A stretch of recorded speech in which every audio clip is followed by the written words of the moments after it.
सीताराम, सभी को स्वागत है आपका चैनल ईसीजी न्यूरोलॉजी के अंदर। आज अपन बात करने वाले हैं राइट वेंट्रिकुलर हाइपरट्रॉफी, जिसको शॉर्ट में आरवीएच भी कहते हैं। ठीक है, तो राइट वेंट्रिकुलर हाइपरट्रॉफी जो है मोस्ट इंपॉर्टेंट टॉपिक है आपके एग्जाम्स के हिसाब से भी।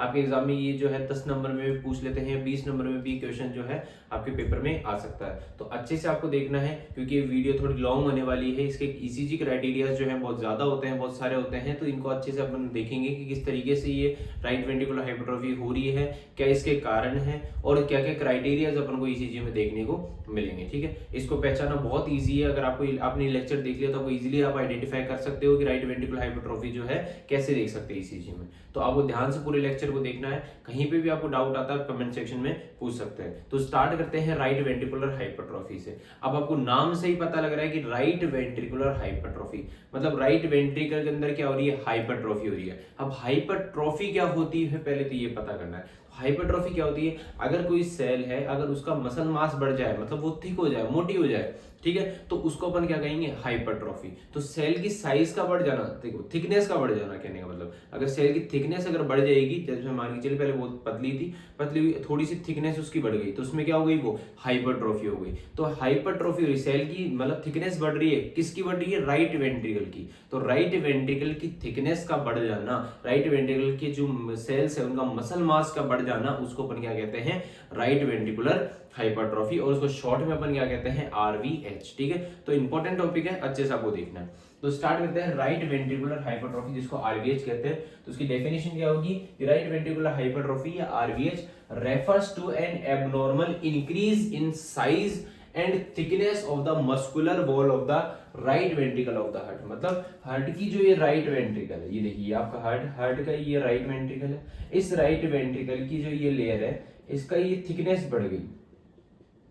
ये क्या होगी, थिकनेस इसकी बढ़ गई, थिकनेस मोटी हो गई। मतलब पहले ये सेल थी, ये पतली थी, पर यहाँ पे इसकी जो सेल है, मस्कुलर मास है, जो क्या हो गया, इंक्रीज हो गया। तो सेल की साइज का, थिकनेस का बढ़ जाना, उसी को अपन क्या कहते हैं, हाइपरट्रॉफी। तो यहाँ पे क्या हो रही है, राइट वेंट्रिकल हाइपरट्रॉफी में क्या हो रहा है, एबनॉर्मल इंक्रीज इन साइज। मतलब जो राइट वेंट्रिकल है उसकी जो साइज है वो एबनॉर्मली इंक्रीज हो रही है। जो थिकनेस है, किसकी थिकनेस, मस्कुलर वॉल, मतलब राइट वेंट्रिकल की जो मस्कुलर वॉल है उसकी थिकनेस क्या हो रही है, बढ़ रही है। और किसके, हार्ट के राइट वेंट्रिकल की थिकनेस जो है, मस्कुलर वॉल की, जो ये मस्कुलर वॉल है मतलब मसल से मिलकर बनी है, तो मस्कुलर वॉल की थिकनेस बढ़ रही है, उसकी साइज बढ़ रही है, कैसे, एबनॉर्मली बढ़ रही है। ठीक है, तो उसको अपन क्या बोलेंगे, राइट वेंट्रिकुलर हाइपरट्रॉफी। सीधी भाषा में कहे तो अगर राइट वेंट्रिकल की जो मसल मास है उसकी थिकनेस का बढ़ जाना, मसल मास का बढ़ जाना, उसी को अपन हाइपरट्रॉफी कहते हैं, राइट वेंट्रिकुलर हाइपरट्रॉफी कहते हैं। ठीक है, नेक्स्ट बात करते हैं इसका रीजन क्या है। भाई ये बढ़ रही है, इसका रीजन क्या है, इसका रीजन होता है वर्कलोड का बढ़ना। अगर वर्कलोड बढ़ रहा है तो आपके सेल की थिकनेस क्या हो जाएगी, इंक्रीज होने लग जाएगी। अब एक नॉर्मल इजी वे में अगर मैं समझाऊं तो समझिए कोई इंसान जो है अभी उसकी मसल मास बिल्कुल कम है, बिल्कुल नॉर्मल है, पर अगर वो जैसे जिम जाने लगेगा, वेट गेन करेगा, वेट उठाएगा, ठीक है, जैसे वेट लिफ्टिंग करेगा या कुछ भी वर्क करेगा, ऐसा वर्कलोड करेगा, काम करेगा, तो वहां पे उसको वर्कलोड करना पड़ रहा है, उसके सेल्स पे जो है वर्कलोड बढ़ेगा, स्ट्रेस बढ़ेगी, टेंशन बढ़ेगी, तो जो उसकी सेल की जो साइज है वो क्या होने लग जाएगी, बढ़ने लग जाएगी। तो जब भी तो मसल्स बनती है, मसल्स कैसे बनती है, क्योंकि उसको वर्कलोड उठाना है, वर्कलोड उठाएगा तो ज्यादा एनर्जी चाहिए, ज्यादा मतलब सेल्स पे ज्यादा वर्कलोड बढ़ जाता है, स्ट्रेस बढ़ जाता है, तो स्ट्रेस बढ़ने के कारण सेल्स अपनी साइज को थोड़ा इंक्रीज कर लेती है, तभी तो बॉडी बनती है। तो वही सेम चीज यहाँ पे हार्ट पे, जैसे वर्कलोड अगर बढ़ेगा तो धीरे धीरे धीरे धीरे जो हार्ट की जो सेल्स है उनकी साइज क्या होती लग जाएगी, इंक्रीज होने लग जाएगी, और सेल की साइज इंक्रीज होगी तो पेशेंट क्या हो जाएगा, हाइपरट्रॉफी हो जाएगी। अब अगर मान के चलो राइट वेंट्रिकल के अंदर हो रही है तो राइट वेंट्रिकल हाइपरट्रॉफी, लेफ्ट के अंदर हो रही है तो लेफ्ट वेंट्रिकुलर हाइपरट्रॉफी। ठीक है, तो इसका होने का कारण क्या है, it occur due to chronically increase in workload. अगर राइट वेंट्रिकल के ऊपर जो है कंटिन्यू वर्कलोड बढ़ता है, ऐसे नहीं कि सडनली वर्कलोड एक दिन बढ़ गया, तो एक दिन में नहीं होती हाइपरट्रॉफी। जैसे कैसे होगी, जैसे मान के चलो किसी पेशेंट के बीपी बढ़ रहा है, तो बीपी बढ़ रहा है तो धीरे धीरे धीरे राइट वेंट्रिकल को ज्यादा पंप करना पड़ रहा है, ज्यादा वर्कलोड बढ़ रहा है राइट वेंट्रिकल के ऊपर, तो जैसे जैसे लंबे टाइम तक अगर वो बीपी रहेगा पेशेंट के, तो उसकी जो सेल्स है उसकी साइज बढ़ने लग जाएगी और पेशेंट की क्या हो जाएगी, हाइपरट्रॉफी हो जाएगी। तो ये क्यों होती है, ये होती है क्रॉनिकली इंक्रीज। क्रॉनिकली अपन यूज करते हैं लॉन्ग टर्म के लिए। ठीक है, लॉन्ग टर्म के लिए अगर जो है वर्कलोड बढ़ रहा है तो राइट वेंट्रिकल के ऊपर, तो जिस वजह से ये होती है। अब बात करते हैं इसके ईसीजी क्राइटेरियाज के बारे में। ठीक है, देखिए यहाँ पे आपको ये तो समझ में आ गया होगा कि राइट वेंट्रिकुलर हाइपरट्रॉफी होती क्या है। ठीक है, दूसरी बात इसके यहाँ पे जो सबसे इंपॉर्टेंट है वो है क्राइटेरिया। यहाँ पे मैं आपको क्राइटेरिया समझा देता हूँ, ठीक, किस किस कारण के किस किस तरीके के क्राइटेरिया आपको ईसीजी में देखने को मिलेंगे। तो सबसे मेन जो क्राइटेरिया है, अगर आपको राइट वेंट्रिकुलर हाइपरट्रॉफी दिखे और देखने के बाद में सबसे पहला क्राइटेरिया जो आपको देखना है, सबसे मेन चीज वो है आपका tall R wave, tall R wave in V1, ठीक है। V1 के अंदर आपको क्या देखने को मिलेगी, टॉल आर वेव। अब याद करिए जब मैंने आपको आर वेव के जो है क्या पढ़ाए थे, एबनॉर्मेलिटीज पढ़ाई थी। आर वेव के एबनॉर्मेलिटीज में जो पहली एबनॉर्मेलिटी पढ़ाई थी, तो पहली एबनॉर्मेलिटी क्या थी कि toll R wave in V1। तो उसमें पहला जो कॉज लिखवाया था, वो पहला कॉज क्या था, राइट वेंट्रिकुलर हाइपरट्रॉफी। अगर आपने पहले ही क्लासेस देखी होगी तो आपको याद होगा कि ये लाइन मैंने पढ़ाई थी, ये कंटेंट मैंने पहले बता चुका या पढ़ा चुका। तो यहाँ पे मैं बता देता हूँ कि toll R wave in V1 जो है, मतलब V1 के अंदर आपको आर वेव कैसे देखने को मिलेगी, टॉल, और कितनी टॉल, 7 mm, कितनी, 7 mm या 7 mm से ज्यादा की आपको जो है आर वेव ईसीजी के अंदर देखने को मिलेगी V1 के अंदर। मतलब आपको जब ईसीजी अगर आपको नॉर्मली पता है, आपने पहले की क्लासेस देखी है, तो आपको ये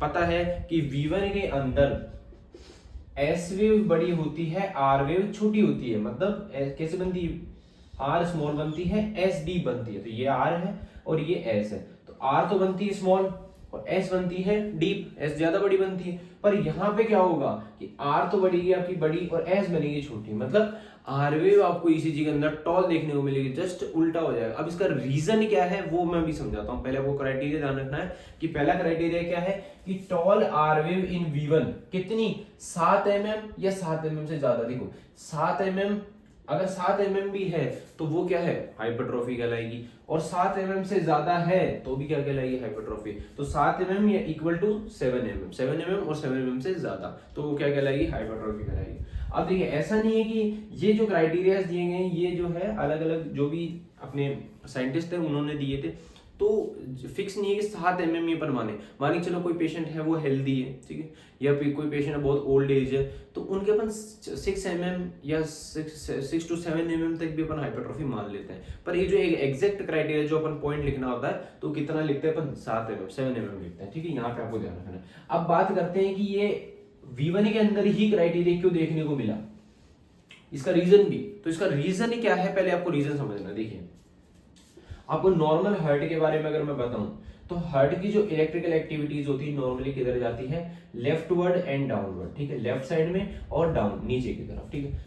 क्यों, क्योंकि लेफ्ट वेंट्रिकल जो है वो ज्यादा इलेक्ट्रिकल इंपल्सेस जनरेट, मतलब ज्यादा फोर्स जनरेट करता है, क्योंकि लेफ्ट वेंट्रिकल क्या होता है, थोड़ा थिक होता है और उसको बॉडी में जो है पूरा ब्लड पंप करना होता है। भाई जैसे राइट हो गया लेफ्ट हो गया, तो लेफ्ट जैसे ब्लड को पंप करता है, पंप करने के बाद बॉडी ब्लड कहाँ जाता है, एरोटा से कहाँ जाता है, बॉडी।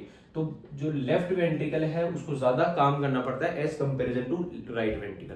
मतलब राइट वेंट्रिकल के कंपेरिजन में मैं बात करूं तो लेफ्ट वेंट्रिकल को ज्यादा पंप करना पड़ता है। तो लेफ्ट वेंट्रिकल को ज्यादा पंप करना पड़ रहा है तो उसको ज्यादा फोर्सेस भी चाहिए, ज्यादा इलेक्ट्रिकल इंपल्सेस भी चाहिए, ज्यादा फोर्स जनरेट करता है, कॉन्ट्रैक्शन तेजी से फोर्सफुली करता है, तो ज्यादा से ज्यादा ब्लड जो है बाहर पंप होकर बाहर निकलता है। पर यहाँ पे क्या हो रहा है, अब मसल मास, अब हाँ पहले इससे एक चीज समझनी, ठीक है। तो मैंने बोला कि लेफ्ट वेंट्रिकल ज्यादा काम करता है, ठीक है।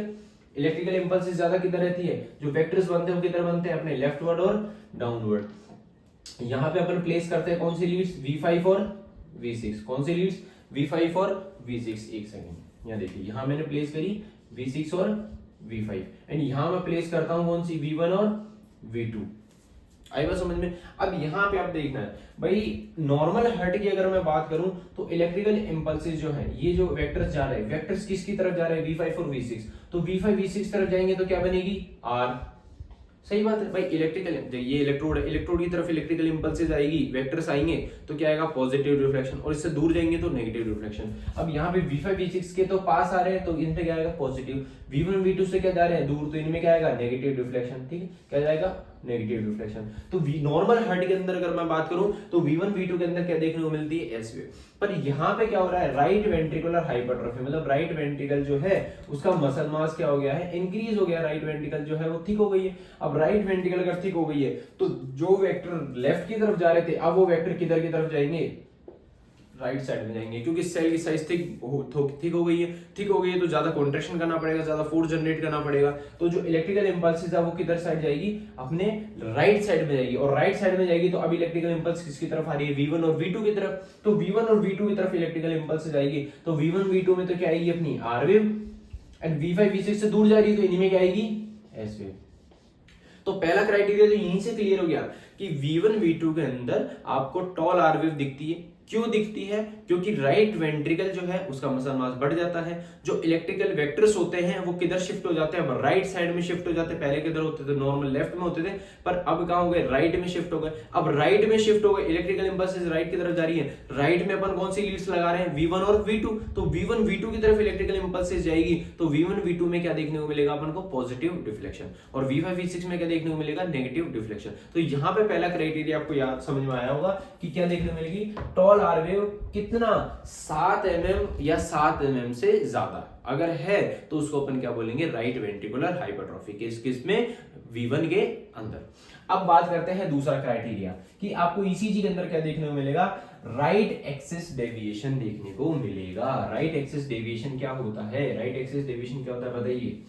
अगर इलेक्ट्रिकल इंपल्सेस, देखिए कार्डियक एक्सिस है उसमें आपने पढ़ा है, ये जैसे कि एक सर्कल बना दिया, इसको मैंने 4 एक्सिस में बांट दिया, ठीक है। ये -30 डिग्री, +90 डिग्री, 180 एंड -90। अब देखिए इसको 4 एक्सिस में कैसे बांटा, -30 डिग्री से +90 तक रहता है अपना नॉर्मल एक्सिस। मतलब जो इलेक्ट्रिकल इंपल्सेस है हार्ट की वो किधर जाती है, -30 से लेके +90 के बीच में अगर जाती है, इस डायरेक्शन में अगर जाती है तो उसको अपन क्या बोलेंगे, नॉर्मल एक्सिस। मतलब हार्ट की इलेक्ट्रिकल जो इलेक्ट्रिक वेक्टर्स है उनकी डायरेक्शन क्या है, नॉर्मल साइड है। मतलब जैसे 90 डिग्री हो गया, ये -30 डिग्री हो गया, तो इनके बीच में अगर हार्ट की इलेक्ट्रिकल एक्टिविटी जा रही है तो मतलब नॉर्मली जा रही है, उनकी जो डायरेक्शन है वो बिल्कुल नॉर्मल है। अब क्यों जाती है नॉर्मली भाई, हार्ट की इलेक्ट्रिकल एक्टिविटी में जैसे मैंने बताया वेक्टर्स किधर जाते हैं, लेफ्टवर्ड और डाउनवर्ड। डायरेक्शन कौन सी है, ये सेम ही है। तो मतलब अगर -30 डिग्री से +90 के बीच में तो उसको क्या बोलेंगे, नॉर्मल एक्सिस।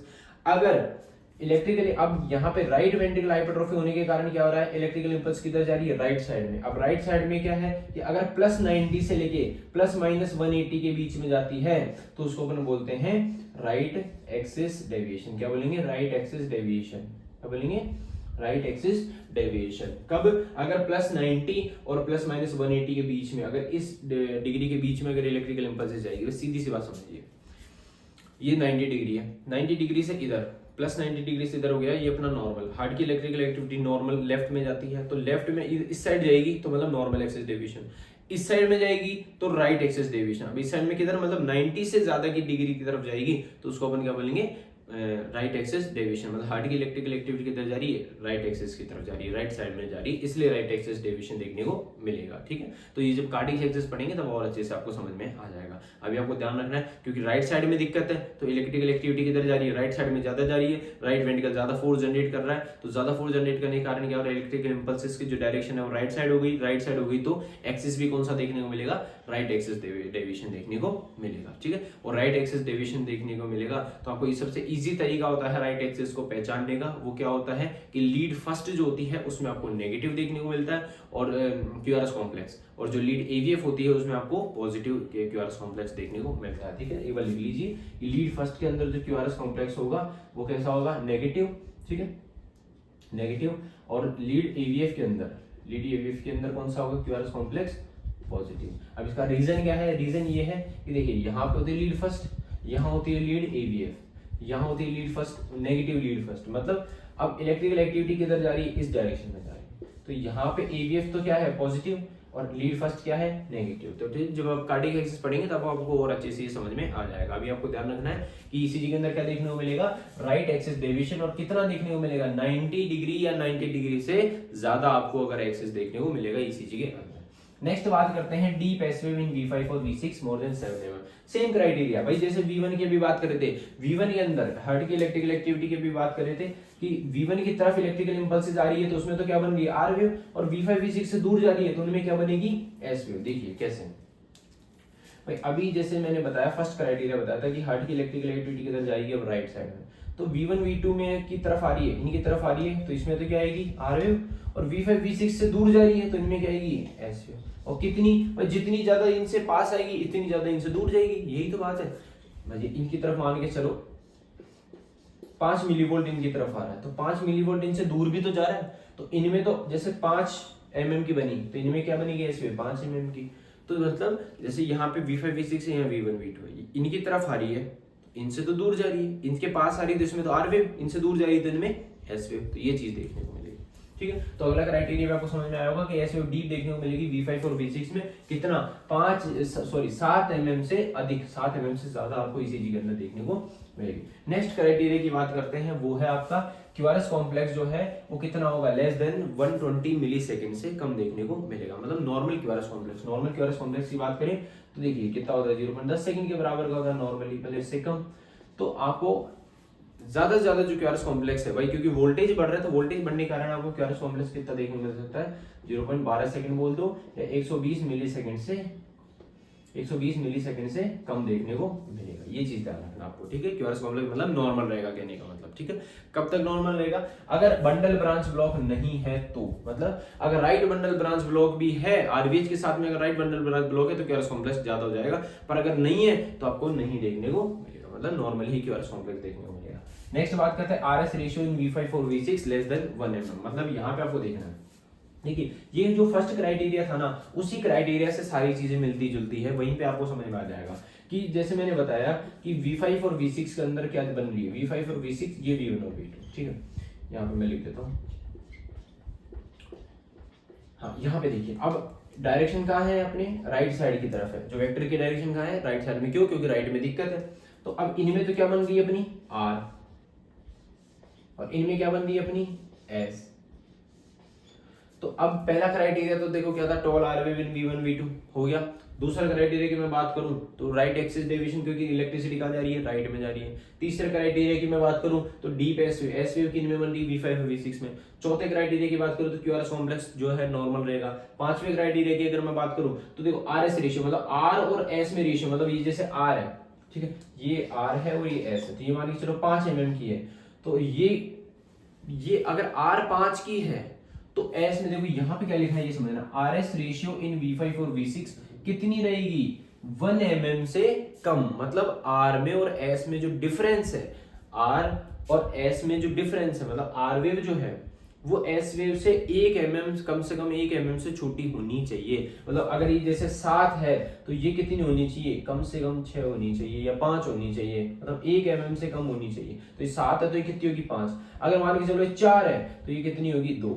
अगर ये 10 है तो कितनी होनी चाहिए, मतलब कम से कम भी नहीं तो ये 8 से कम होनी चाहिए। कहने का मतलब 1 mm से कम तो होनी चाहिए। मतलब ये जैसे 10 है तो ये 9 से कम होनी चाहिए। मतलब आर और अगर मैं एस के रेशियो की बात करूं, आर और एस, मतलब आर जैसे मैंने क्राइटेरिया फिक्स नहीं किया कि भाई 7 है, 8 है, 9 है, 10 है, 11 है, कितनी भी हो सकती है। मान के चलो 50 है, मैं मान के चलो एस यू कितनी बननी है 50, ऐसे बनती नहीं है, पॉसिबल ही नहीं है, ठीक है। पर मान के चलो जैसे 50 mm बन गई, तो 50 mm बन गई तो यहाँ पे कितनी होनी चाहिए, 50 से चाहे 1 कम होनी चाहिए। मतलब 50 के 1 कम कितनी थी 49, तो 49 से कम होनी चाहिए। तो यही तो लिखा है भाई, कितनी इन दोनों में डिफरेंस कितना होना चाहिए, 1 mm से कम का डिफरेंस होना चाहिए। मतलब आर और एस में, मतलब एस बड़ी होनी चाहिए और एस आर वेव जो है आपकी कम होनी चाहिए एस वेव के कंपेरिजन में। ये तो किसकी बात कर रहा हूँ मैं, V5 और V6 में।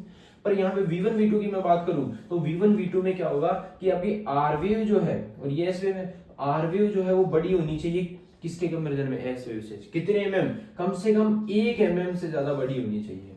मतलब जैसे मान के चलो ये आपकी आर वेव जो है 7 mm की है, तो आपकी एस वेव जो है वो कितनी होनी चाहिए, 5 ही होनी चाहिए।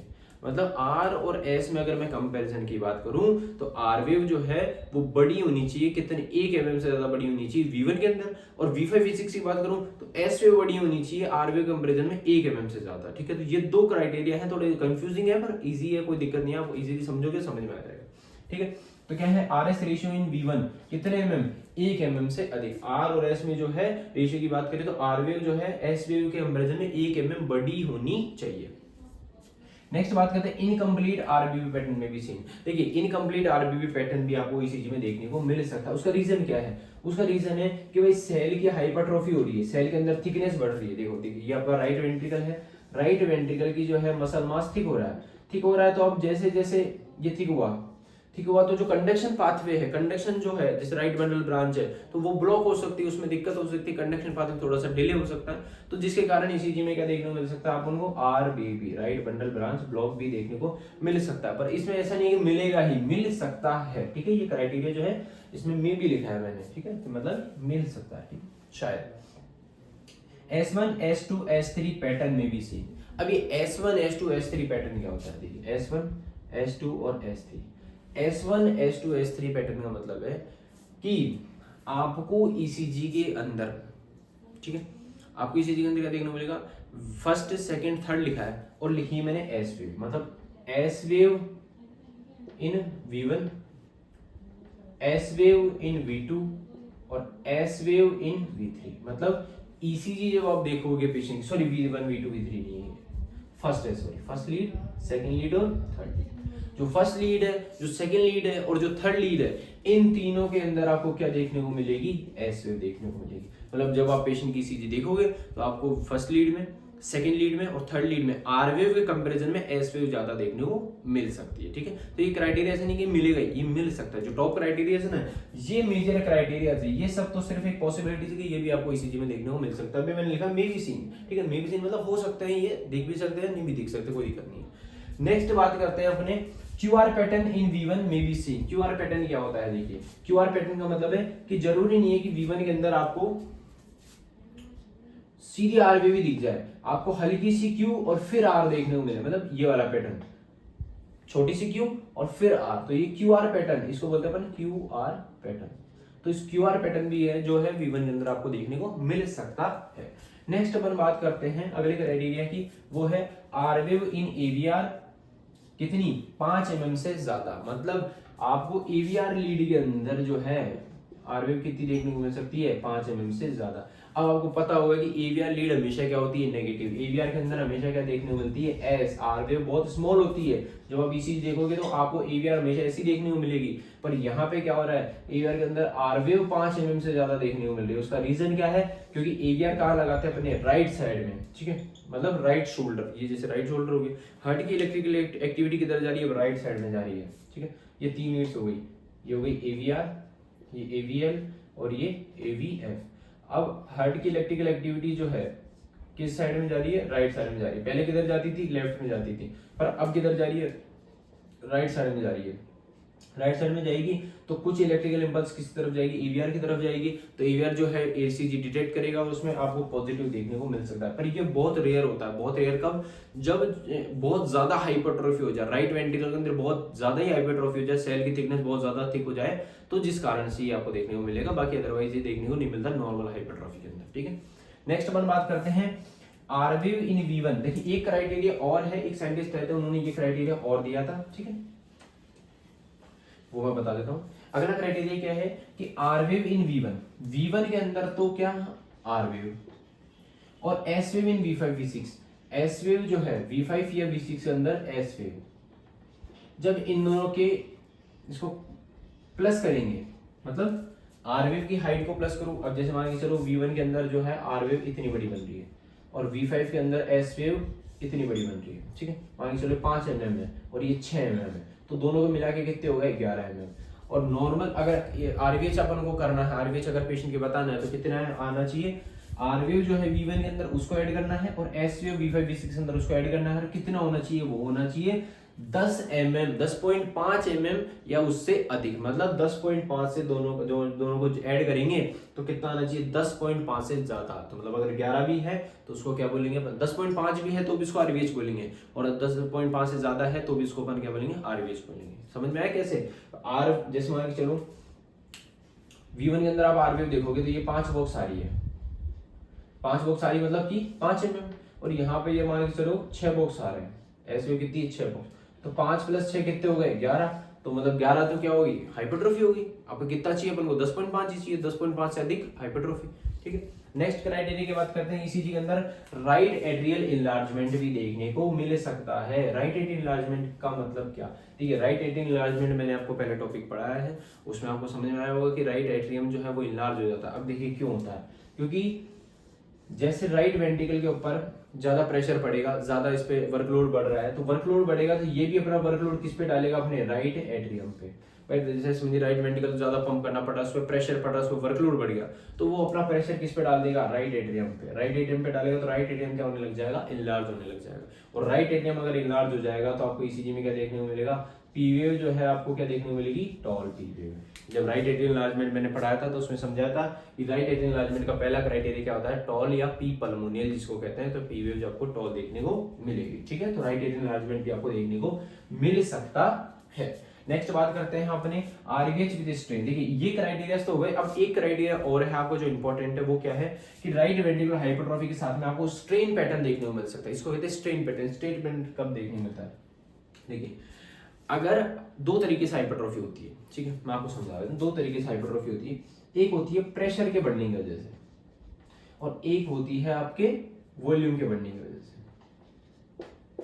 अब प्रेशर और वॉल्यूम में फर्क क्या है, देखिए ऐसा समझिए आपके सामने आप एक रूम में बंद है, ठीक है, और उस रूम के कोने पे कोई गेट है, वो गेट अगर बंद हो चुका है, तो अब बंद हो गया है, किसी तरीके से अटक गया है, तो अब आप उसको खोलना है तो आपको ज्यादा से ज्यादा प्रेशर लगाना पड़ेगा, जितना आप में दम है उतना ज्यादा प्रेशर लगाना पड़ेगा। तो उस प्रेशर लगाने के लिए आपको क्या है, सेल्स की मसल मास चाहिए, मसल मास बढ़ेगा आपकी बॉडी का, तो किसकी वजह से बढ़ा, प्रेशर की वजह से। तो प्रेशर की वजह से बढ़ रहा है, आपका वर्कलोड बढ़ रहा है, तो उसको बोलेंगे अपन right ventricular hypertrophy with strain. ठीक, अगर प्रेशर के साथ में, मतलब प्रेशर ज्यादा होने की वजह से आपकी सेल में हाइपरट्रॉफी हुई, तो उसको क्या बोलेंगे, हाइपरट्रॉफी विद स्ट्रेन, या फिर वेंट्रिकुलर हाइपरट्रॉफी विद स्ट्रेन। तो वेंट्रिकुलर हाइपरट्रॉफी हो रही है किस वजह से, स्ट्रेन की वजह से। दूसरा तो वॉल्यूम की वजह से। वॉल्यूम की वजह से कैसे, मान के चलिए आपकी कैपेसिटी है 5 लीटर की और मैं आप पे 6 लीटर डाल दूं या 7 लीटर डाल दूं कि अब तो आपको 7 लीटर उठाना है, तो अब यहाँ पे क्या आपका वॉल्यूम बढ़ा दिया मैंने, ज्यादा वॉल्यूम दे दिया, ज्यादा वॉल्यूम हो गया, तो अब आपको ज्यादा काम करना पड़ रहा है, वर्कलोड ज्यादा बढ़ गया,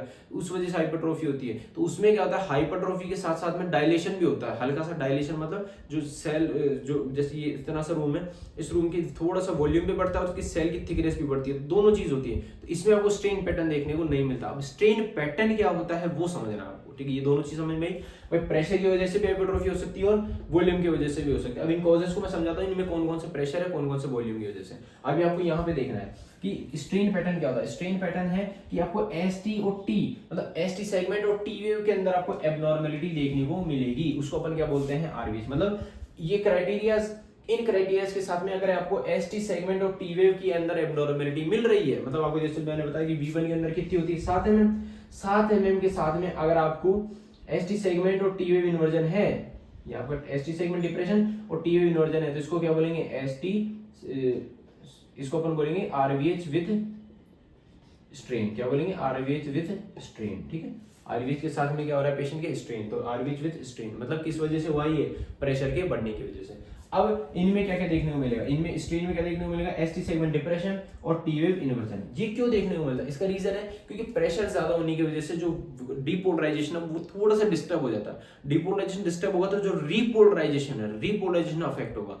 मतलब कॉन्ट्रैक्शन अगर प्रॉपर्ली अच्छे से नहीं हो पाएगा तो जो रिलैक्सेशन है वो भी प्रॉपर्ली नहीं हो पाएगा, और रिलैक्सेशन अगर अच्छे से नहीं होगा तो एसटी सेगमेंट के अंदर तो क्या आ जाएगा, डिप्रेशन, और टी वेव में क्या आ जाएगा, इन्वर्जन, मतलब टी वेव तो उल्टी हो जाएगी, एसटी सेगमेंट डिप्रेस्ड हो जाएगा। ठीक है, तो आरवीएच विद स्ट्रेन के अंदर आपको ये क्राइटेरिया देखने को मिलेंगे, क्या, एसटी सेगमेंट एब्नॉर्मलिटी देखने को मिलेगी, उसको बोलते हैं अपन आरवीएच विद स्ट्रेन। क्या क्या, एसटी सेगमेंट में क्या, एसटी सेगमेंट डिप्रेशन और टी वेव इन्वर्जन। तो यहाँ पे एक लाइन देखिए वो समझना आपको, the ST segment is depressed, ST segment क्या हो जाएगा, डिप्रेस्ड, मतलब डिप्रेशन में चले जाएगा, और टी वेव क्या हो जाएगी, इन्वर्टेड, टी वेव क्या हो जाएगी, उल्टी हो जाएगी। उसके साथ में अगर आपको टॉल आरवेव V1 V2 के अंदर है या V3 के अंदर है, तो वो क्या इंडिकेट करेगा, आरवीएच विद स्ट्रेन अक्कर किस वजह से होता है, ये प्रेशर ओवरलोड की वजह से। किस वजह से होता है, प्रेशर ओवरलोड की वजह से। मतलब अब देखिए आपको दो ईसीजी बना देता हूँ, ये दो ईसीजी मैंने बना दी, ये V1 की बात कर रहा हूँ, ये भी V1 की बात कर रहा हूँ। यहाँ पे आपकी नॉर्मल टी वेव है, यहाँ पे आपके भाई दोनों में आर वेव बड़ी है, तो मतलब आरवीएच तो है, इसमें भी आरवीएच है और इसमें भी आरवीएच है। ठीक है, इसमें क्या हो रहा है, टी वेव पॉजिटिव है और एसटी सेगमेंट नॉर्मल है, यहाँ पे एसटी सेगमेंट डिप्रेशन है, टी वेव इन्वर्जन है।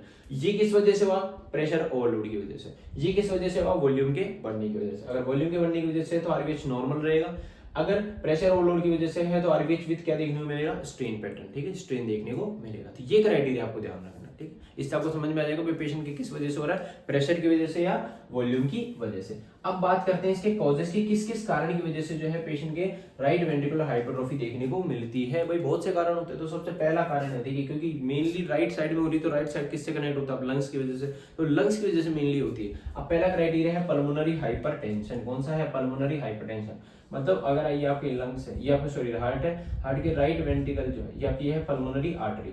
तो अगर पल्मोनरी आर्टरी के अंदर बीपी बढ़ेगा, ब्लड प्रेशर अगर बढ़ेगा, ठीक है, तो बीपी बढ़ेगा तो प्रेशर किस पे पड़ रहा है, अपना राइट वेंट्रिकल पे बढ़ रहा है। बीपी कैसे बढ़ता है, अब यहाँ पे राइट वेंट्रिकल जितना ज्यादा फोर्सफुली जनरेट करके देगा, पुश करके देगा ब्लड को आगे की तरफ, उतना ही तेज ब्लड प्रेशर रहेगा।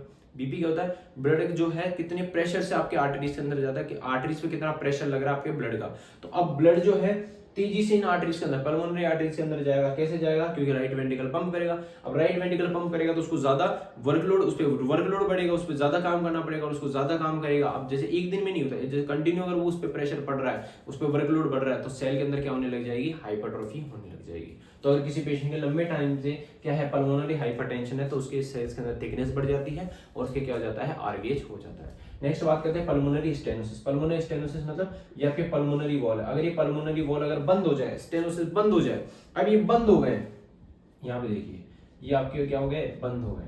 अब बंद होने की वजह से क्या होगा, राइट वेंट्रिकल जो है आगे ब्लड को पुश कर ही नहीं पाएगा, करेगा नहीं। क्यों, क्योंकि वॉल गेट तो खुल बंद है, ऐसा समझिए कोई गेट है। अब यहाँ से मेरे को ब्लड को आगे पुश करना है, पर गेट खुल ही नहीं रहे, खुलेंगे नहीं तो मेरे को क्या करना पड़ेगा, ज्यादा फोर्स लगाना पड़ेगा। ज्यादा फोर्स अगर मैं लगाऊंगा तो जब ये गेट खुलेंगे तो ज्यादा प्रेशर, मतलब ज्यादा प्रेशर मेरे को लगाना पड़ेगा, और ज्यादा प्रेशर कब लगाऊंगा तो मेरे सेल्स के अंदर हाइपरट्रॉफी होने लग जाएगी, तो हाइपरट्रॉफी हो जाएगी। अब यहाँ पे एक चीज मैं आपसे पूछता हूँ, इसके अंदर किस टाइप की हाइपरट्रॉफी देखने को मिलेगी, इसमें आपको देखने को मिलेगी right ventricular hypertrophy with strain. मतलब क्यों, क्योंकि किस वजह से हो रहा है, प्रेशर के बढ़ने की वजह से। तो जो पल्मोनरी स्टेनोसिस है, इसके अंदर आपको क्या देखने को मिलेगा, हाइपरट्रॉफी तो देखने को मिलेगी राइट वेंट्रिकुलर हाइपरट्रॉफी, पर कौन सी, स्ट्रेन वाली देखने को मिलेगी। ठीक है, अगले क्राइटेरिया की बात करते हैं पल्मोनरी एम्बोलिज्म। मतलब पल्मोनरी आर्टरी के अंदर कोई एम्बोलिज्म फंस जाए, अब यहाँ पे कोई एम्बोलिज्म फंस गया तो राइट वेंट्रिकल से ब्लड आगे जाएगा ही नहीं, मतलब पल्मोनरी आर्टरी से, तो प्रेशर किस पे पड़ेगा, अपने राइट वेंट्रिकल पे। इसको ज्यादा प्रेशर लगाना पड़ेगा इसको खोलने के लिए। भाई ये ब्लॉक है,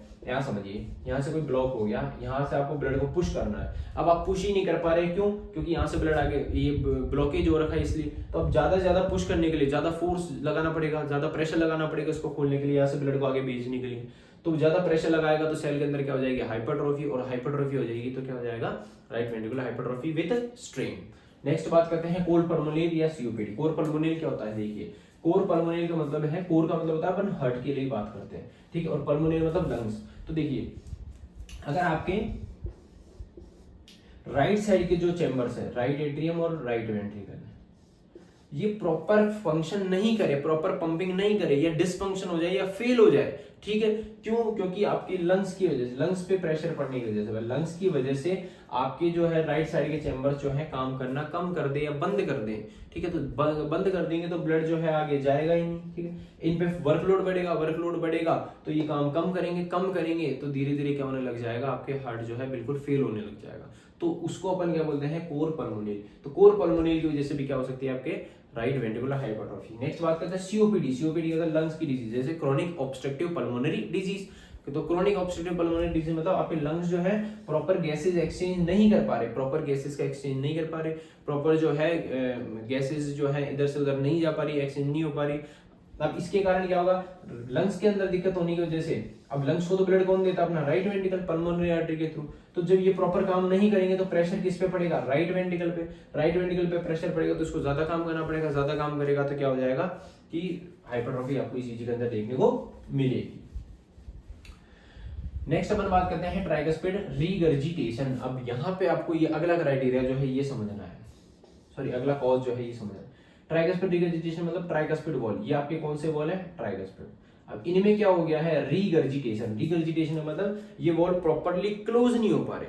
अब ये क्लोज नहीं होंगे तो राइट वेंट्रिकल, राइट एट्रियम से ब्लड सीधा किसके अंदर चले जाएगा, राइट वेंट्रिकल के अंदर। मान के चलिए यहाँ पे 5 लीटर ब्लड है, यहाँ पे भी 5 है, ठीक है, एग्जाम्पल लीजिए, ऐसा होता नहीं है पर मैं बता रहा हूँ, ठीक है, 5 लीटर ब्लड है, यहाँ पे 5 है, यहाँ से सीधा 5 इसके अंदर गया, 5 यहाँ से इसके अंदर, इसमें कितना हो गया 5, ठीक है।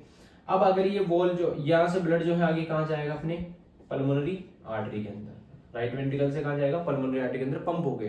पर ये जब पंप होगा उस टाइम पे ये गेट क्या हो जाता है, क्लोज हो जाता है, ताकि ब्लड वापस ऊपर की तरफ ना जाए। पर यहाँ पे क्या हो रहा है, ये खुलने की वजह से जैसे ही ब्लड आगे की तरफ पुश करेगा राइट वेंट्रिकल, तो कुछ ब्लड वापस क्या हो जाएगा, बैक फ्लो। मान के चलिए 1 लीटर ब्लड ऊपर चलेगा, तो अब ऊपर से कितना आएगा, 6। अब राइट वेंट्रिकल के पास कितना पहुंचा, 6। मतलब ऐसा समझिए गेट है, ये गेट खुले हुए हैं, अब ऊपर से ब्लड नीचे की तरफ गया, सीधा चलेगा। अब जब नीचे वाला जो चैम्बर है वो ब्लड को पंप करेगा, तो ब्लड आगे की तरफ जाएगा, पर गेट खुले होने की वजह से कुछ वापस बैक फ्लो हो जाएगा। ठीक है, तो इसको इसमें क्या होगा, बैक फ्लो होने की वजह से कुछ ब्लड जैसे ही राइट एट्रियम के पास आएगा, अब राइट एट्रियम ज्यादा ब्लड नीचे भेजेगा। लेकिन नॉर्मल डायग्राम से समझो आप,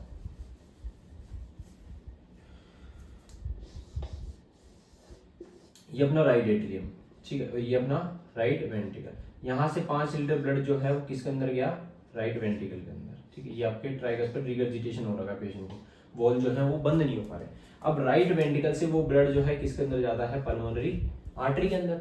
अब पल्मोनरी आर्टरी के अंदर जाता है, तो जैसे ही राइट वेंट्रिकल ब्लड को पंप करेगा, तो जैसे मान के चलिए इधर चलेगा 4 लीटर। अब ये गेट खुले होने की वजह से 1 लीटर ब्लड ऊपर की तरफ चलेगा।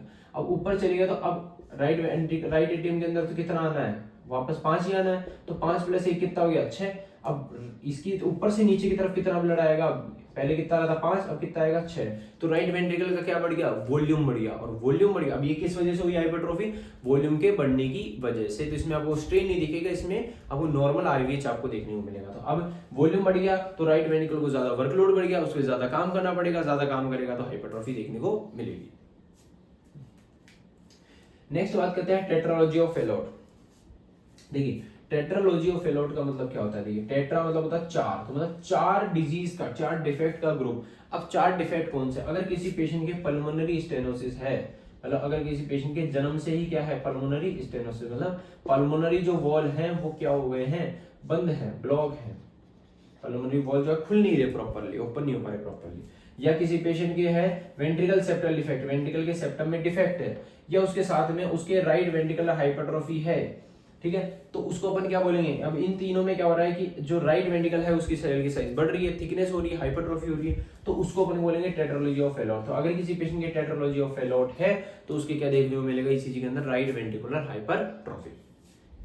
नेक्स्ट बात करते हैं ventricle septal defect. Ventricle septal defect क्या होता है, देखिए वेंट्रिकल सेप्टल डिफेक्ट का मतलब है कि आपके जो वेंट्रिकल है उसके सेप्टम में क्या हो रहा है, डिफेक्ट। ये आपका वेंट्रिकल का सेप्टम, इसमें कोई डिफेक्ट है, मतलब कोई होल है, होल होने की वजह से क्या होगा, जैसे लेफ्ट वेंट्रिकल है, ये आपका राइट वेंट्रिकल है। तो मान के चलिए यहाँ पे 5 लीटर है, इधर भी 5 लीटर है, 1 लीटर इधर की तरफ आ गया, 5 से इधर 1 लीटर इधर, इधर कितना हो गया, 6। तो 5 + 1 कितना हो गया, 6। तो अब राइट वेंट्रिकल का जो है वॉल्यूम बढ़ गया, वॉल्यूम बढ़ गया तो ज्यादा काम करना पड़ेगा, ज्यादा काम करेगा तो हाइपरट्रोफी हो जाएगी। नेक्स्ट बात करते हैं मिट्रल स्टेनोसिस। मिट्रल स्टेनोसिस का मतलब अगर आपके जो मिट्रल वॉल है, मिट्रल वॉल कौन से होते हैं, जो लेफ्ट साइड में प्रेजेंट होते हैं, ये आपका हार्ट है, यहाँ पे आपके कौन से वॉल है, लेफ्ट के मिट्रल स्टेनोसिस, मिट्रल वॉल। तो मिट्रल वॉल के अंदर अगर क्या हो गई, स्टेनोसिस, अगर ये बंद हो गए, तो अब देखिए अगर बंद हो गए हैं तो लेफ्ट एट्रियम से ब्लड कहाँ नहीं जा पा रहा, लेफ्ट वेंट्रिकल, यहाँ से जाएगा ही नहीं जाएगा, तो लेफ्ट एट्रियम से जो ब्लड है अब धीरे धीरे किसमें बढ़ता रहेगा, पल्मोनरी वेन के अंदर, पल्मोनरी वेन से किसके अंदर जाएगा, लंग्स के अंदर, लंग्स से किसके अंदर बढ़ता रहेगा, राइट वेंट्रिकल के अंदर। मतलब यहाँ देखिए, जहां से ब्लड अगर आगे जाएगा ही नहीं, तो इसकी रिसीविंग कैपेसिटी कम हो जाएगी, भाई ये कम ही रिसीव करेगा। जब ये आगे से नीचे भेज ही नहीं रहा, तो इसके पास तो जगह बचेगी नहीं भरने के लिए, कहां भरेगा, ये नहीं भरेगा तो ब्लड किसमें, पल्मोनरी वेन के अंदर भरेगा, इसके अंदर बढ़ता जाएगा, फिर किसके अंदर भरेगा, लंग्स के अंदर भरेगा, फिर पल्मोनरी आर्टरी के अंदर भरेगा, और फिर राइट वेंट्रिकल के अंदर भरेगा। तो धीरे धीरे क्या हो जाएगा, प्रेशर किस पे पड़ेगा, अपने राइट वेंट्रिकल के ऊपर, और उसके अंदर क्या होने लग जाएगी, हाइपरट्रोफी। ठीक है, पर ये लॉन्ग टाइम है, ऐसे नहीं कि एक दिन में हो जाता है, इसको होने में बहुत सालों लग जाते हैं। ठीक है, ऐसे नहीं एक साथ ही हो गया, एक दिन में हो गया अचानक से, ऐसे नहीं होता है। ठीक है, वो लंबा प्रोसेस होता है। नेक्स्ट बात करते हैं लेफ्ट साइडेड हार्ट फेलियर। अगर किसी पेशेंट का लेफ्ट साइड का हार्ट फेलियर हो गया, अब ये तो सीधी सी बात है, अगर किसी पेशेंट के लेफ्ट हार्ट एट्रियम और लेफ्ट वेंट्रिकल अगर फेल हो गए, प्रॉपर पंप नहीं कर पा रहे, तो ये पंप नहीं करेंगे तो प्रेशर सीधा सीधा किस पे पड़ जाएगा, अपना राइट वेंट्रिकल पे। भाई ये वाले पंप नहीं करेंगे तो ब्लड धीरे धीरे किन में बढ़ता जाएगा, राइट एट्रियम और राइट वेंट्रिकल के अंदर, और इनमें बढ़ेगा तो इन पे वर्कलोड बढ़ेगा, इन पे वर्कलोड बढ़ेगा तो क्या हो जाएगी, हाइपरट्रोफी हो जाएगी। ठीक है, तो जिन पेशेंट के क्या होता है लेफ्ट साइड हार्ट फेलियर होता है, उनके भी आपको राइट साइड के हार्ट जो है वेंट्रिकुलर हाइपरट्रोफी देखने को मिल सकती है। नेक्स्ट बात करते हैं एसेमेंजर सिंड्रोम। एसेमेंजर सिंड्रोम क्या होता है, देखिए एसेमेंजर सिंड्रोम का मतलब है कि अभी जैसे मैंने बताया वेंट्रिकल सेप्टल डिफेक्ट, तो ये अगर वेंट्रिकल सेप्टल डिफेक्ट का जो होल है ये थोड़ा और ज्यादा इंक्रीज हो जाए, बढ़ जाए, और जिसकी कोई रिपेयरमेंट भी नहीं हो सकती हो, मतलब इसकी जो होल की जो साइज है वो थिक हो जाए, बड़ी हो जाए, मोटी हो जाए, मतलब चौड़ी हो जाए, और लेफ्ट वेंट्रिकल से जो ब्लड जो है किसके अंदर जाता है, राइट वेंट्रिकल के अंदर। अब आपको पता है नॉर्मल वेंट्रिकल सेप्टल डिफेक्ट के अंदर क्या होता है कि ब्लड लेफ्ट से राइट की तरफ आता है क्योंकि लेफ्ट का प्रेशर ज्यादा होता है। पर यहाँ पे क्या हो जाता है, जो शंट है पहले क्या है लेफ्ट से राइट की तरफ है, अब वो किधर हो जाता है, राइट से लेफ्ट की तरफ भी हो जाता है। मतलब पहले क्या होता है कि ब्लड लेफ्ट से किधर की तरफ आता है, राइट की तरफ। पर अब क्या हो गया, होल ज्यादा बड़ा होने की वजह से राइट किस तरफ जाएगा, लेफ्ट की तरफ भी जा सकता है। मतलब दोनों तरफ की से शंट हो सकता है, लेफ्ट से राइट, राइट से लेफ्ट। तो दोनों तरफ की तरफ शंट होने की वजह से भी क्या हो सकता है, दोनों के अंदर जो है इम्प्योर ब्लड जा सकता है, और इम्प्योर ब्लड जाएगा बॉडी के अंदर ब्लड हो जाएगा। और जो राइट वेंट्रिकल है उस पर ज्यादा प्रेशर पड़ेगा, क्यों, क्योंकि लेफ्ट वेंट्रिकल से ज्यादा ब्लड किसकी तरफ आएगा, राइट की तरफ, और राइट का वॉल्यूम बढ़ेगा, और राइट का वॉल्यूम बढ़ेगा तो क्या हो जाएगी, हाइपरट्रॉफी। तो ये सारे कॉजेज जो हैं ये किसके हैं, आपके राइट वेंट्रिकुलर हाइपरट्रॉफी के। ठीक, इजी है, मैंने अच्छे समझा है। अगर फिर भी आपको दिक्कत आती है आप कमेंट सेक्शन में पूछ सकते हैं, मैं बाद में भी आपको एक्सप्लेन कर सकता हूँ। ठीक है, तो आपको ध्यान से देखना है, आपको यहाँ तक आपको समझ में आएगा।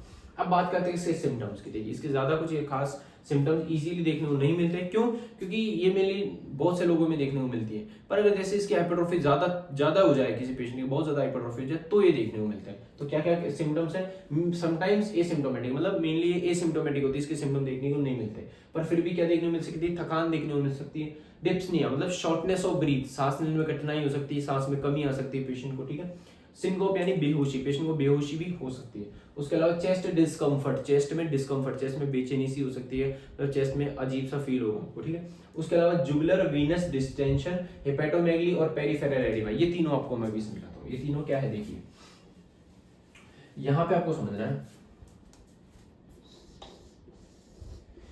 ये आपका राइट एट्रियम और ये है आपका राइट वेंट्रिकल। ठीक है, अब ऐसे समझिए कि कोई ये बलून है, ठीक, इस बलून की कैपेसिटी है कि भाई ये 5 लीटर ब्लड इसके अंदर आ सकता है। पर अब यहाँ पे 5 लीटर आ सकता है। ठीक है, ये आपका हो गया कोई बलून, इसकी कैपेसिटी है कि इसमें कितना आ सकता है, 5 लीटर। ठीक है, और ये क्या है अपना राइट वेंट्रिकल, ये मान के चलो। अब इसकी सेल में हो गई थिकनेस, मतलब ये मोटी हो गई, सेल साइज इसकी हो गई मोटी, इतना ही चैम्बर इतना ही था, सेल हो गई थिक, मतलब ये चैम्बर मोटा हो गया, सेल मोटी हुई, पर अंदर का जो एरिया है वो तो क्या हो गया, कम। अंदर का एरिया तो क्या हो गया, कम। अब अंदर का एरिया, यहाँ पे देखिए जैसे हाइपरट्रॉफी हुई तो पहले तो ये इतना ब्लड ले सकती थी, पर अब अंदर का जो एरिया है वेंट्रिकल का अंदर का एरिया वो हो गया कम। तो अब ये कम एरिया है तो कम ब्लड आएगा इसके अंदर, कम ब्लड आएगा तो इसकी रिसीव करने की जो कैपेसिटी है, मतलब इसमें जो ब्लड लेने की कैपेसिटी वो कम हो जाएगी, ब्लड ही कम लेगा ये, क्यों, क्योंकि एरिया ही कम अंदर, तो ये कम लेगा। तो अब ये किस पे प्रेशर डालेगा, राइट एट्रियम पे। अब राइट एट्रियम पे प्रेशर डालेगा तो राइट एट्रियम की कैपेसिटी फिक्स है कि भाई वो 4 लीटर ले सकता है, 5 लीटर ले सकता है, एग्जांपल के तौर पे मान के चलिए भाई 5 ले सकता है तो ज्यादा ज्यादा 6 ले लेगा, इससे ज्यादा तो ले ही नहीं सकता ना भाई। इनकी कैपेसिटी क्या होने लग जाएगी, कम होने लग जाएगी। अब कम होगी तो अब इनको ब्लड कौन देता है, इनको ब्लड देती है कौन कौन देती है, 3 जैसे इस जगह से ब्लड आता है।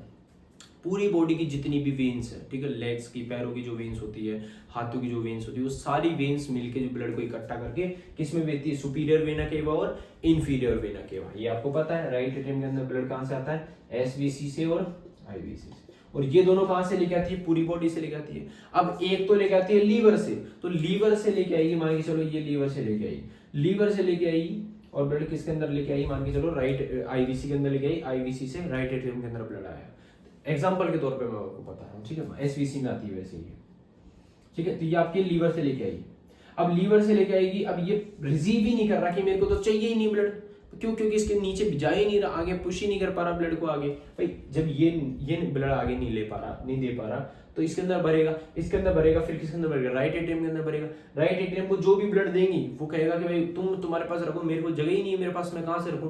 तो इनके पास ब्लड आएगा ही नहीं, इनके पास ब्लड नहीं आएगा तो इन दोनों में ब्लड भरेगा, इन दोनों में ब्लड भरेगा, तो इनको जो ब्लड देती है वहां ब्लड भरेगा। तो ब्लड कहां से आता है, अपने लीवर से आता है, तो लीवर से आएगा तो लीवर के अंदर ही बढ़ता रहेगा, और लीवर के अंदर बढ़ता रहेगा तो क्या हो जाएगी, हिमेटोमेगली। हिमेटोमेगली मतलब लीवर, हिपेटो अपन यूज करते हैं लीवर के लिए, तो लीवर का क्या हो जाएगा, इनलार्ज, लीवर क्या होने लग जाएगा, पेशेंट का इनलार्ज लीवर होने लग जाएगा। नेक्स्ट बात करते हैं जुगुलर वीनस डिस्टेंशन। देखो यहाँ पे आपकी जुगुलर वीन होती है, तो जुगुलर वीन जो है वो ब्लड लेके आती है ऊपर से, बॉडी ब्रेन से, ब्रेन के या अपने जो ऊपर का जो पार्ट है ना, ये अपना हेड का, यहाँ का ब्लड लेके आती है वीन, जुगुलर वीन। तो जुगुलर वीन की क्या हो जाएगी, डिस्टेंशन, मतलब थिक होने लग जाएगी, डायलेट होने लग जाएगी। जो वीन है वो अलग से चौड़ी देखने को मिलेगी, बहुत ज्यादा मोटी सी हो जाएगी आपकी, ठीक है।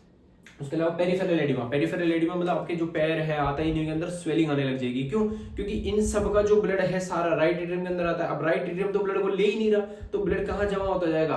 पैरों के अंदर, हाथों के अंदर, तो इनके अंदर जमा होगा तो यहाँ पे क्या आने लग जाएगी? स्वेलिंग आने लग जाएगी। तो ये 3 क्राइटेरिया देखने को मिलेंगे कब? जब बहुत ज्यादा हाइपरट्रॉफी हो जाती है। तो कब क्या क्या? Jugular Venus distension, hepatomegaly and peripheral oedema आपको देखने को मिलेगा। नेक्स्ट बात करते हैं डायग्नोसिस, कैसे कैसे इसको डायग्नोसिस कर सकते हैं। तो कैसे कैसे डायग्नोसिस कर सकते हैं? इसको फिजिकल एग्जामिन करना है। पेशेंट आपके पास आता है तो सबसे पहले आप क्या करते हैं? उसको फिजिकली देखेंगे क्या क्या दिक्कत आई है, क्या नहीं है, ठीक है। उसके बाद में उसकी हिस्ट्री लेंगे, क्या पहले कोई दिक्कत थी नहीं थी, इसकी हिस्ट्री। उसके बाद में उसकी ईसीजी करेंगे, ईसीजी से आपको पता लग जाएगा। उसके अलावा फिर किस कारण से है तो इको करेंगे, इको से आपको पता लग जाएगा क्या क्या कारण की वजह से ये हो रहा है, ठीक है। चेस्ट एक्सरे से पता कर सकते हैं। उसके अलावा कार्डिक सीटी स्कैन या कार्डिक एमआरआई से अपन पता कर सकते हैं भाई पेशेंट की क्या दिक्कत है क्या नहीं है। बात करते हैं ट्रीटमेंट की, तो ट्रीटमेंट में क्या है? इसके ट्रीटमेंट में क्या होगा? Oxygen therapy. सबसे पहले क्या देंगे अपन? ऑक्सीजन थेरेपी, मतलब पेशेंट को जो ऑक्सीजन प्रोवाइड करेंगे, क्योंकि मेनली लंग्स की वजह से हो रहा है, प्रॉपर बॉडी के अंदर ऑक्सीजन की कमी आने लग जाएगी, इसलिए अपन ऑक्सीजन थेरेपी सबसे पहले देंगे। उसके अलावा अब क्योंकि वॉल्यूम बढ़ रहा है, तो वॉल्यूम बढ़ने की वजह से अगर है तो अपन क्या देंगे? डायरेटिक्स। डायरेटिक्स क्या करेगी? बॉडी से ज्यादा वॉल्यूम बाहर निकालेगी, मतलब यूरिन के थ्रू बॉडी से ज्यादा ब्लड बाहर निकलेगा, तो बॉडी के अंदर वॉल्यूम की कमी आएगी, हार्ट पे वर्कलोड कम पड़ेगा। उसके अलावा ब्रोंकोडायलेटर, अगर लंग्स की डिजीज की वजह से, सीओपीडी की वजह से या कोर पल्मोनल वगैरह की वजह से, तो अपन क्या देंगे उसको? ऐसी ड्रग्स देंगे जो ब्रोंकियल्स को खोल दे। अब ब्रोंकियल्स खुल जाएंगे तो प्रॉपर गैसेस एक्सचेंज होने लग जाएगी, उसको पेशेंट को रिलीफ मिलने लग जाएगा। सर्जिकल वॉल रिपेयर, अगर वॉल की खराब होने की वजह से, कोई से भी वॉल के खराब होने की वजह से, तो या तो वॉल को रिपेयर करेंगे या उसको रिप्लेस कर देंगे, दूसरे वॉल लगा देंगे या उसको रिपेयर कर देंगे। उसके अलावा पल्मोनरी एम्बोलिज्म की वजह से तो अपन क्या देंगे? एंटी कोगुलेशन, मतलब अगर कोई क्लॉट जम गया है या पल्मोनरी आर्टरी के अंदर कोई ब्लॉकेज हो गया या क्लॉट हो गया, तो उसको क्लॉट को पिघलाने के लिए अपन क्या देंगे? एंटी कोगुलेशन ड्रग्स, ठीक है। तो इन ट्रीटमेंट अपन सही करते हैं, मतलब एग्जैक्ट कोई ट्रीटमेंट नहीं है, जिस कारण से है उस कारण को सही करना है, ठीक है, उससे ही प्रॉपर पेशेंट को रिलीफ मिलने लग जाएगा, ठीक है। तो इंपॉर्टेंट है डिजीज, इसके जो ईसीजी क्राइटेरिया ये सारे हो गए। इसकी जो पीडीएफ है, मतलब ईसीजी क्राइटेरिया की जो वो है स्ट्रिप है, वो मैं आगे ऐड कर दूंगा, आपको वो देख लेनी है, उसको ईसीजी आपको कॉपी के अंदर बना लेनी है, ठीक है। यहाँ पे मैंने पूरा एक्सप्लेनेशन दे दिया है। अगर इस टॉपिक से रिलेटेड आपको कोई भी डाउट आता है, आप कमेंट सेक्शन में पूछ सकते हैं। और देखिए पूरा टॉपिक मैंने कंप्लीट करवा दिया है, 10 नंबर में ये कंटेंट हो सकता है इजीली। और जो आपको ईसीजी क्राइटेरिया लिखवाए, ये सबसे बेस्ट क्राइटेरिया लिखवाए हैं, ठीक है। आपको इसके अदर में कोई क्राइटेरिया लिखने की जरूरत नहीं है, इनफ है आपके लिए। अगर आप 10 नंबर में भी करें या 20 नंबर में इस क्वेश्चन को करते हैं, तो ये क्राइटेरिया आपके लिए इनफ है, इनसे ज्यादा करने की जरूरत नहीं है, ठीक है। सबसे बेस्ट क्राइटेरिया मैंने लिखवाए। अगर फिर भी आपको कोई दिक्कत आती है, कमेंट सेक्शन में पूछ सकते हैं। Thank you for watching, follow for more content.